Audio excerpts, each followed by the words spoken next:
поводов для беспокойства более чем достаточно. Но тревога и страх еще и усиливаются вирусными, стремительно плодящимися новостями, в том числе фейковыми новостями. А это только усиливает тревогу. Легкий тревожный фон должен быть в норме, чтобы обеспечить наше выживание. Но когда ее много, то это уже страх. А когда его много, то это уже паника. А паника массовая, она может быть не только бестолковой, но и опасной. Соответственно, чтобы обеспечить безопасность, нужно избежать паники.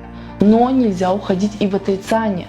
Так уж устроена наша психика, любую неприятную информацию нам сначала хочется отрицать. Есть по сей день та часть населения, они по сей день отказываются верить в информацию о коронавирусе или верят в какую-то собственную исключительность, что кого-кого, а их это никак не коснется. Поэтому они организовывают или посещают массовые мероприятия, никак не сокращают контакты с другими людьми, они отказываются от возможных поездок. Ну и в принципе они считают, что карантин — это какие-то дополнительные каникулы. Отрицание — это защита психики с целью подавления тревоги. Им куда легче верить, что коронавирус — это миф, всего лишь чья-то выдумка. И паника, и полное отрицание — это две потенциально опасные крайности. Как бы нам не хотелось верить, что беда каким-то чудом обойдет нас стороной, мы отделаемся легким испугом, но ни для кого не секрет, что мы не входим в список стран с высоким уровнем жизни и высоким уровнем медицины.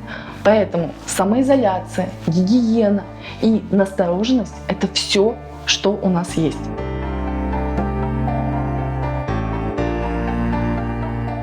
Тем не менее, нельзя терять надежду. Я как психотерапевт знаю, что именно безнадежность – основа тревоги, отдельных психических расстройств и депрессии. Безнадежность – источник многих бед. Но если ты предупрежден, значит уже вооружен. Поэтому лучше начать с неприятной правды, ее принятия, и отсюда нужно медленно выстраивать свои доводы в пользу надежды. Чтобы зажечь и сохранить в себе надежду, нужны три составляющие: контроль, ценности и сообщество. Что я имею в виду? Контроль. Контроль подразумевает ощущение, что наша жизнь все же зависит от нас, наших действий, и мы можем влиять на свою судьбу. В сложившихся обстоятельствах, даже если кажется, что мало что от нас зависит, но именно самоизоляция, гигиена и настороженность дают нам то необходимое ощущение контроля. Второе — это ценности.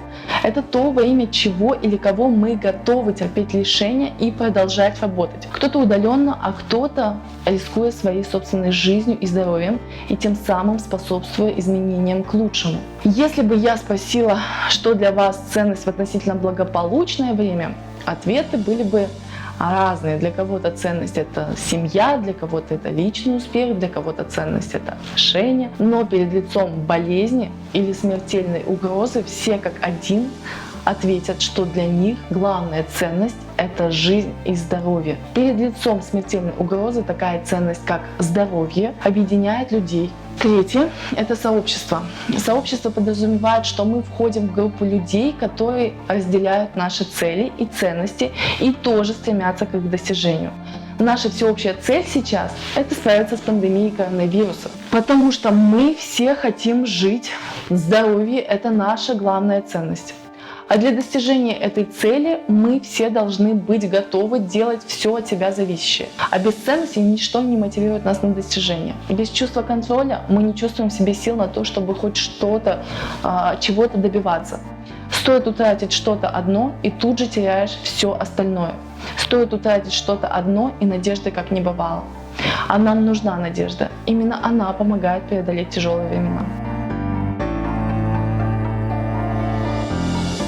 Коронавирус — это биологическая проблема, но она влияет на все мировое сообщество и, похоже, несет в себе некий шанс для человечества. Я это говорю не оправдывая и не восхваляя то страдание, которое уже принесла эта пандемия. Но совсем недавно мы, как идеальные члены общества потребления, залезали в долги, набирали кредиты в погоне за материальными ценностями. А теперь всех объединяет общая ценность — это здоровье. Хочется надеяться на то, что поменяется наша система здравоохранения, на которой чудовищно экономили на протяжении долгих лет. Хочется надеяться, что вернется должное уважение медикам и представителям других помогающих профессий. И хочется надеяться, что карантин напомнит о самом главном в вашей жизни – это заботе о себе и своих близких. Берегите себя, не забывайте о своих ценностях и не теряйте надежду. Не поддавайтесь панике.